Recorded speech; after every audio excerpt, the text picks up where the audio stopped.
ba acte ya batata et kiti et pas ya bana tina bana tina 3e à 4e génération. Bon adefaki mbongo ya nyonge pa mutu pona ni tosomba lupango tosombi lupango na mbongo wana todefaki sikoyo pona kozongisa mbongo wana mobala beli AVC soki musala nzamba kwa ko réclamer nyonga azwaki famille ekomi na moment ya mawa na moment ya désespoir na moment ya ba blocage na moment ya difficulté parce que nyonga wana ezaki lokola sacrifice ezaka na hôtel le AVC moyen pe ya kozongisa mbongo wana eza te donc biso na ndako pe komelaki biso ba problème donc bana bazolala te biso nyonso donc bampese banini na lupango tosombaki parce que hôtel ezakani hôtel ezakali à rencontre ya ba esprit aussi longtemps sacrifice ezali likolo ya hôtel la famille ne va pas prospérer parce que le sacrifice est en train de réclamer le sang. ABC bon famille nanga pe qui pauvreté kota ya makasi qui pauvreté kota makasi donc et pas abiso babala kate donc qui pauvreté donc ata osali ndenge nyonso donc kaka ndengo wana.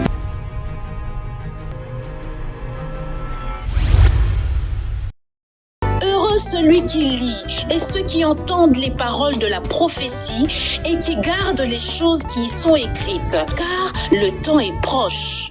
Évangélisation, témoignage et prophétie, telle est la grande mission reçue pour le salut des âmes. Suivez l'émission La Compassion des âmes tous les jours sur notre chaîne YouTube Sagesse TV et dans nos différentes pages. Bonsoir, bonjour et autres qui sont écouter Lio, Koyambali Baku Malamu ya kolanda biso na chaîne Malamu Obolingaka na kombo ya Sagesse télévision. Nabi ke bozali belé ici bo pusani beaucoup tanana basali na nzambe balikaka a pona ko profiter na lipamboli oyo komeli bino. Ezali oya bino mopandisa ngona kombo ya tonton Jelem, tonton d'amour qui vous amène dans la dimension céleste. Tonton d'amour bolingo ya nzambe azotia kati na mokili.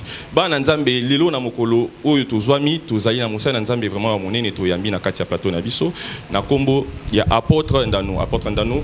Moi mon saint nzambe vraiment oyo ya motuya akozana biso na kata plateau to partager naye tout mes capé ko solo ba thème o ezali essentiel pona olamu ya nzambe. À part ça ndenge to mesa na lo mesa na kati ya plateau na biso tozala kana ba invité tozape na ba invité to koyamba to kosoana bango pona koyeba nini o ekomisi bango awa yango na kosenga na yo mtozolanda tikalati na suka ya émission oyo bana ko like émission oyo bana ko aimer pe page na biso ya Sagesse télévision oyo pe na ko partager ko cliquer pe na cloche ya notification pour être ba émission ekolanda oyo bana ka kozongela kayo yango to koyeba na ko yamana na mosala nzambe ay bana ko présenter pe samino bambote pour être émission ya ko bana malamu mosala nzambe.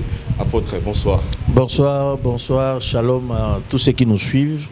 Nzambe apambola moko na moko faveur na nzambe ezaliko na biso na kombo na Yesu Christ. Très bien, wana malwa penza ya mosala nzambe otoyambi lelo boni santé. Nzamba zana bon moi. Nzamba za vraiment ça c'est très bien déjà le quoi nzamba za ko batela biso apesi biso santé malamu to kuta ni susu lelo. Ya moto bana émission na biso to linga kapenza ko bana ngona kati ya Rosambo vu que c'est une chaîne chrétienne émission za chrétienne to mema biso na Rosambo pour être to bana ko partager ngonga o malamu. Mais sika tozali to kangi mishu to bondeli yo nzambe na ba kokinions to bondeli yo mosungi na kokamwa Yesu Christ moseko ya mikolo misatu pesa biso ngolu na yo maile na yo molimo na yo pe maile na biso maile na yo pona kati na biso pesa biso makoki ya kopambola wazolanda biso na tango oyo na kombo na Yesu Kristo. Amen. Amen. Fidèles téléspectateurs, comme d'habitude, on accueille des serviteurs de Dieu et zalaka poete to eba na kolia o ezali lokola message malamu nzamba tsaki kati na bango pona biso yango mosala nzambe lokwaza na biso lelo ako pesa biso penza thème malamu memelaki biso vous allez édifier vous bouger chanter vous allez toujours connecter na biso. Apôtre soki okiko yamba ba nzambe omeka ko liesa biso bile yamo to pamboli mundon surtout aza connecter na biso tozali na livre ya 2 Rois chapitre 4 le verset 1er totangi na kombo na Yesu. Amen. Une femme d'entre les femmes de fils de prophète cria à Élisée en disant: ton serviteur mon mari est mort et tu sais que ton serviteur craignait l'Éternel. Or le créancier est venu pour prendre mes 2 enfants et en faire ses esclaves. Vraiment, thème nabiso, il y a beaucoup de l'autre sur la marmite des familles. Ok. Marmite des familles, toujours monde en a quatre la Bible. Papa zo kufa mais azaki musa na nzambe. Donc c'est que nyongo ya mutu ezaka makoki ata mutu azo sambela azape musa na nzambe réclamation wana ezala. Parce que awa bazolo babalobi mwana mobali ya nyongo aye kosenga nyongo mais abandi kozwa pouvoir likolo ya bana. C'est que nyongo nakati ya marmite ya famille elandaka générationnellement otobengi l'iniquité. Iniquité zaka lisumu ya tata ba acte ya batata ekiti epa ya bana tina bana tina troisième à quatrième génération. Donc nyongo na ezako subsister. Donc na comprendre na sena moi soki musana nzaba kwa ko réclamer nyongo azwaki famille ekomi na moment ya mawa. Dans un moment il y a désespoir, dans un moment il y a blocage, dans un moment il y a difficulté parce que nous avons la sacrifice des arabes dans l'hôtel. Parce que l'hôtel les akani, l'hôtel les akali à rencontre. Il y a pas esprit. Aussi longtemps sacrifice et zali likola hôtel, la famille ne va pas prospérer. Parce que le sacrifice est en train de réclamer le sang. Malgré que les enfants étaient innocents, parce que ban belé na kata muki baza ba innocent. Ban baza ki innocent ba ke lokote. Donc à un moment donné ba gros sakana ba zui bango ba ki na bango. Parce que tata na bango tikaka nyongo. Donc toujours comme esclave, toujours comme ba proie, toujours comme ba kamundele ya ba conséquences parce que la terre ne produit pas quelque chose de nouveau. Bible zo bana sena mukili o yo lonyo ko buka. Donc ça dit ba o ba tata ba lona, yango le lot toujours buka peut vivre. Voilà pourquoi liloba oyo et il y a un temps où azolanda biso pour totalisa bango que Élysée o azako kota na ndaku ya mwana mwasi oyo ba botola ki ebana azalaka na makoki nde Yesu Kristo ya solo pona ko sikisa pe pona ko boma les alliances pona ko buka ba marmite pona ko boma ba hôtel pona ko renverser ba réclamation nion surtout Élysée a solo Yesu Kristo na kulusu ana makoki akoko isango. Voilà la bonne parole autre na poko na lelo kotalisa que Jésus est capable de briser, de renverser et Bible lobi et on a sepeli Élysée les raya le bisi bango lobi bozana mafuta parce que mafuta est à onction mafuta est à pakolane et lelo nzamba apesi biso e pakolane biso tozolo banzamba apesi biso mafuta to bimisa bato ti lelo ba nyongezo réclamer bango ti lelo ba makambo batata basalaka. Je vais vous donner ce petit exemple. Papa moko aboti na mwana na ye bana nion surtout bazokola babota kate bana nion surtout za mwasi ozwazemite ata ba ko bala yo ici babala na famille parce que le soumwana ezali ko kita na génération en génération. Voilà un peu ce que nous avons amené ce soir mais toujours talisa que Jésus-Christ le véritable Élysée a tieba sakoli parce que le problème est que Lazare bima na kunda la razo mana kunda ndazo zo charge a kolongola ba bande.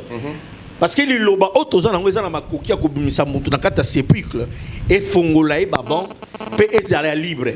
Mosanga nzambe toza pe na mutu na moko. Est-ce que l'impact ya malédiction ou outi côté ya maman et ko impacter pe génération ya bana na ye par rapport au mobile na za malédiction te mais maman ndia za ki na mabina famille na bango.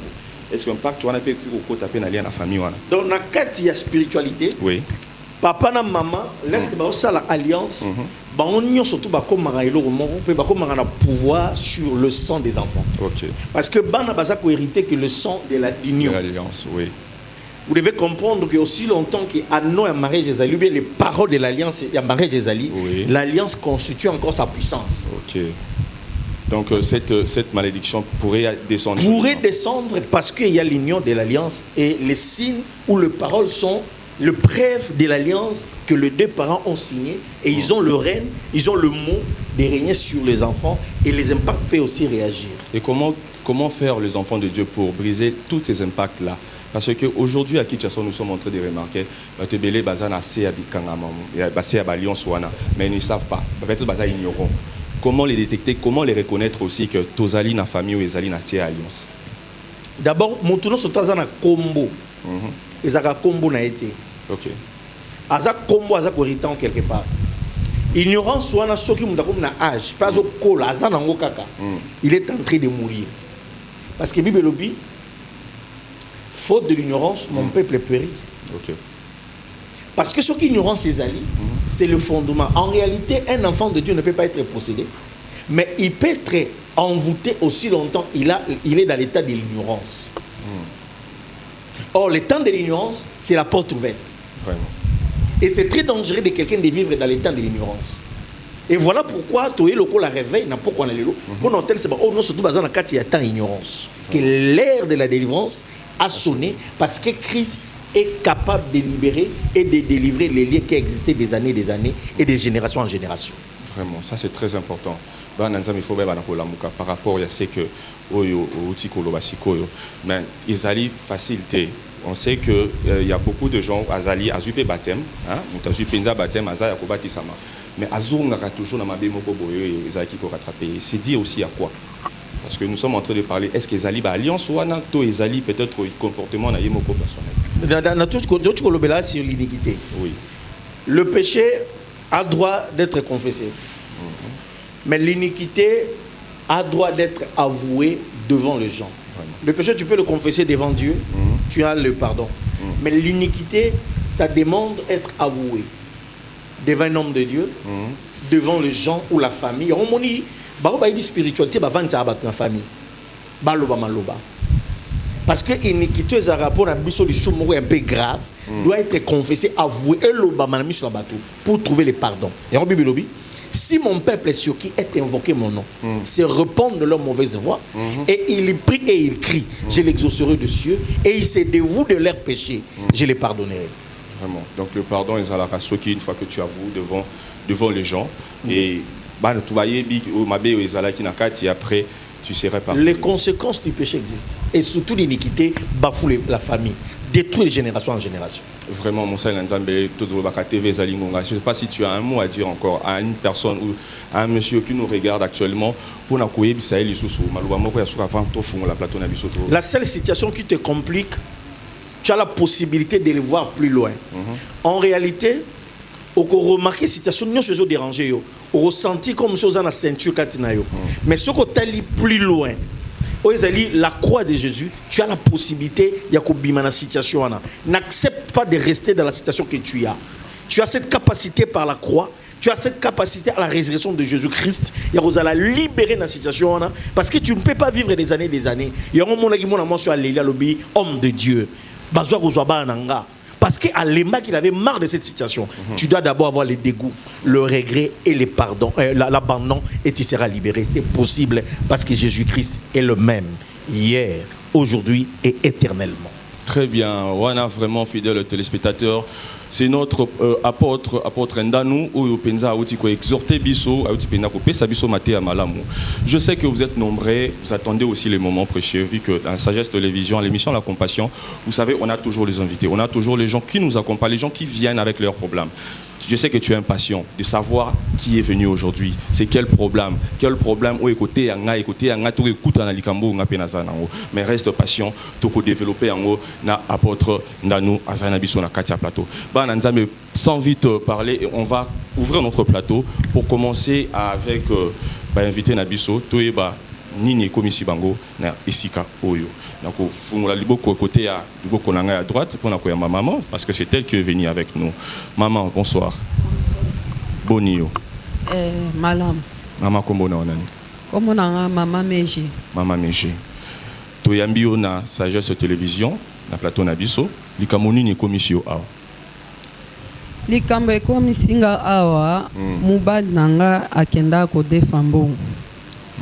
Le ake ko defambongo. Bon, adefaki mbongo ya nyonge pa mutu pona ni tosomba lupango. Tosombi lupango na mbongo wana to defaki. Mais sikoyo pona kozongisa mbongo wana mubala beli AVC. Le AVC moye pe akozongisa mbongo wana ezate. Donc biso nanda couper komela ki biso ba problème. Donc bana bazola la te bisonyo so donc ba mpese ba nini donc na lupango bosombaki na lupango to sombaki qui fallait que tozong sambongo wana donc possibilité za kite papa beli AVC bozong simbongo bozwa kite tozong simbongo tozwa kite pona mutaroki ozong sambongo wana papa mais moi ezate po abeli AVC bon famille nanga pe qui pauvreté kota ya makasi qui pauvreté kota makasi donc et pas abiso babala raté donc qui pauvreté donc ata osali ndenge nyonso donc kaka ndenge wana. Depuis bozwi lo pango wana ça fait combien d'années? Bon esali 4 ans. 4 ans déjà. 4 ans déjà. Depuis boza na kati ya lopango wana. OK. Papa aza na kati ya lopango wana. Papa aza na kati ya lopango wana. Mais moyen ko futa nde bozwi na no possibilité. Moyen ko futa moyen to ezate. Siko responsable wana ya oyo kolonyongo azoloba nini? Mutoto defaka mo déjà sakufa. Akufa? Asa kufa. Bon awa to yende pa prophète pona alobe po nga moko na okoka koloba buete prophète na epa ne pona na solane soki yende na eba makambo ezoleka na kati ya lupango. Vraiment. Merci beaucoup maman. Apôtre Nayoki maman nenga lobi na éviter ceux qui bosso là qui déjà naïe par rapport à la situation zo comme la bango na kati ya lupango avant na yamba maman bandeko na éviter ceux qui vous permettre ngana na yamba bango nanu ba meka ko s'exprimer na ko ba na maman mbote papa maman kombo nani poussa micro pemena na monoko poussa micro maman Tumbi Tuba maman Tumbi maman tout le monde na plateau, tout le monde na maman, où expliquer biso, se présenter aux anani envers ye, ni kamuni ni komisi bino a. Bon, ngana ye pona seme kinangai. Na ye pona seme kinanga nzoka, ba mobali na ye, basomba lopango, bazwaka lopango a mutu. Lopango wana ba pesa mbongo te. Sikonde ko mobali abela. Ndeko mobali abela. Ndeko na yo? Ndeko mobali abela. Bon, na yebite lisumu obiso bato tozo vanda nango na mokilo. Na yebinde lisumu moto amemango Adam na Eva. Yango wana lisumu wana pe basala basombe lopango wana. Bapesa mbongo te bazo vanda ngo pe komi epa bana.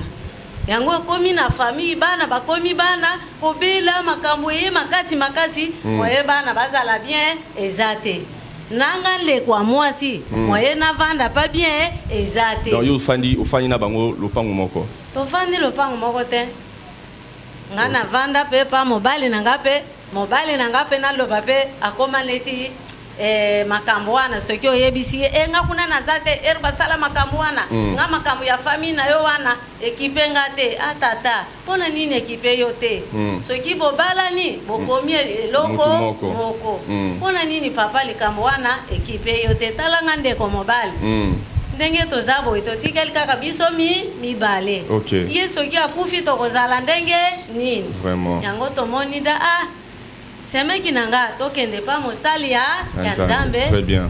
Tokende Merci beaucoup maman. Merci pour l'intervention nayo. Yaya, yo posa na micro. Bonsoir.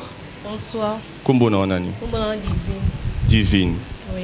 Présente-toi bana Nzambe ba Holanda yo bayeba ozana ni pa maman na ipa maman mopanzi. Et pas ya maman nga za mwana. OK. Za mwana. Bon nde na yebwe donc mibali nyonso bayaka balinganga donc bakenda na bango basaka nga nyonso donc nayebaka te finalement eza nini po baninga yango nyonso babala nga moye na bala eza te mabala ezoya omona oyo alinga atikinga oyo asaka nga etikinga yango nyonso yeba eza nini yango nafasa nini navandisa famille tosala nini tosolola mpe nabenga pasteur po asala nini toyeba eloko nini oyo ezoleka oyo eza kati na mpo boye mibali bazoya oyo asakani na ngai ke oyo amona nga seni alekani ozofandisa famille osolola mpo nayeba nini nango oyo eza nini nango oyo ezoleka na nini na famille nyonso baninga babala deja bazokende ngaka mobala oyo mona sakani na ngai ke oyo mona lekani nazo comprendre te vraiment yango fasa nini na bala famille basani basepela. OK. Merci beaucoup Yaya, merci pour l'intervention nayo. Apôtre nazasi oyo ki libota o ne baye na problème na bango, baye penda ko luka solution parce que bazo mona clarté. Nayo ki tata mwasi ya mwana koto alobi makambo ezokoma maman peut expliquer maman les kanakati lopango moi na pe donc en fait apparemment na kati ya famille il y a un souci pourquoi ba yoko moi anayo tout ça en direct tout ça en écran je sais pas sur qui koloba na bango ou pesa bango orientation maman libota no za libota ya chance mobile na yo aza moto ya commerce aza moto ya affaire asali eloko oyo mpona respect mpe mpona kilo azwaki ya libota me nzela azwi eza nzela oyo lelo ezokoze malheur oyo parce que mbongo oyo bafuta te nazomona moto alati bokoko mpe mingi nazomona chef coutumier nazomona lokola notable ya mboka oyoyo mobali na yo wazali ndeko ya mama bauti nde ezomema réclamation ti lelo nde yo yebi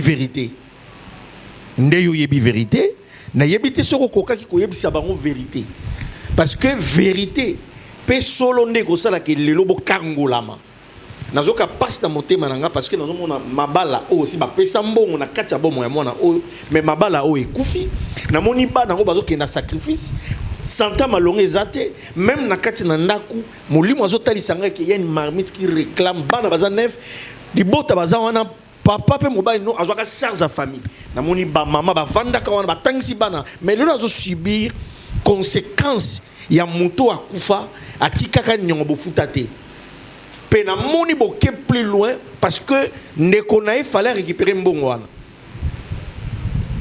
na ebite soki ba nazo bozo eba yango ndeko na fallait récupérer mbongo ndebo solo laki mais ndebo za awa lelo mama soki boyebite akoti nganga na mobali na lelo azui retour AVC pour ba boma mwana mobali wana o il fallait aya kozwa mbongo ya lopango o defaka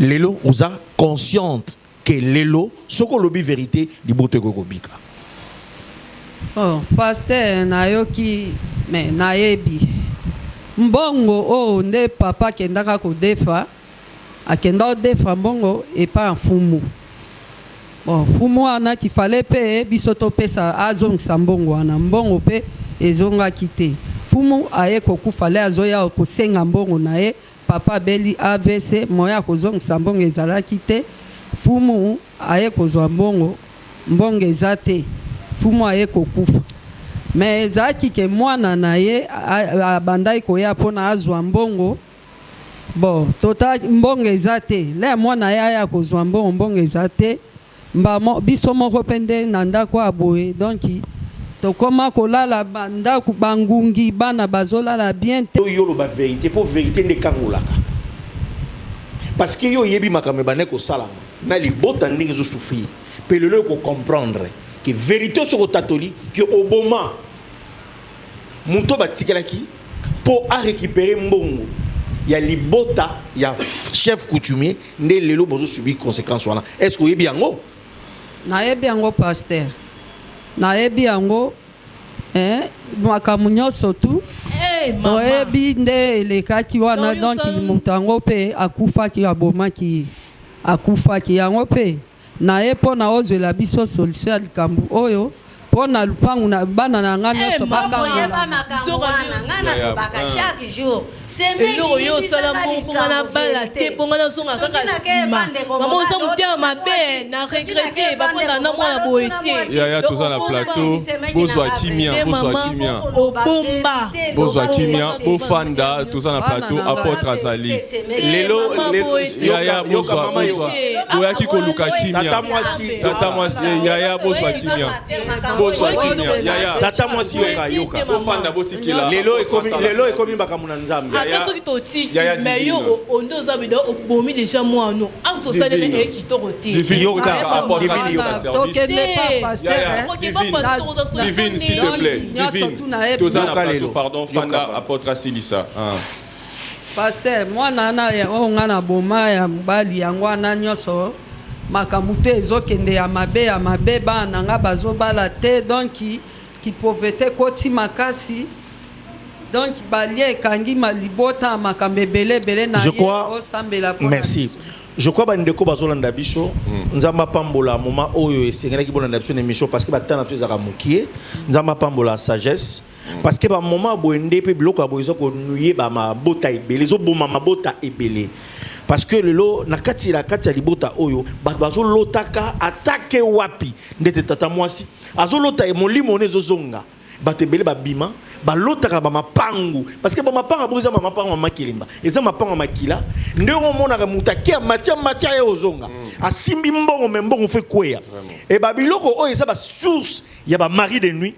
ya ba femme de nuit parce que moi je suis azobalate jeune fille azobalate azozo mibala azo c'est la conséquence de femme de nuit et font la femme de nuit azana zuwa koleka mobali okozwa mbongo kweya moi ça koya bo panzana ozo musala fossila de même manière aux arana mbongo zo bomba po bala bazo lupango mari de nuit pe ba artiko tenter yo mbongo na yo na kata na mukilo somba lupango mais mbongo ne ozala pe pona bana ne oboboti na butu vraiment voilà pourquoi le chose qui se passe est réellement comme ça et gloire soit rendue à Dieu parce que l'esprit de prophète est là pour dire la vérité. Amen. Et je crois que baro barolanda biso toza sur 99 48 597 j'ai dit plus 243 99 48 597 Nagoyamba lobby tozali na avenue Ngantier 88 12e rue résidentielle. Je crois Nagoyamba libota sous lobby limité 12e rue résidentielle avenue Ngantier 88 Nagoyamba libota lobby pour un service divine bi kenzamba zana bomoy mama zana kimia o lelo sotatoli lobby ko se koti kolo apambola biso. Merci beaucoup apôtre Ndanou, merci pour le temps disposé qui pour nous partager moment précieux na ba nzambe ba Olanda biso na yebi ke bozala ki ebele ya kolanda biso to pesi bino vraiment merci beaucoup ya ko disposer temps na bino ya kozwa temps ya kolanda émission kitoko na pesi merci na équipe technique ya compagnie kinga ya Sagesse Télévision nzambe alola aiba na kobatela bino.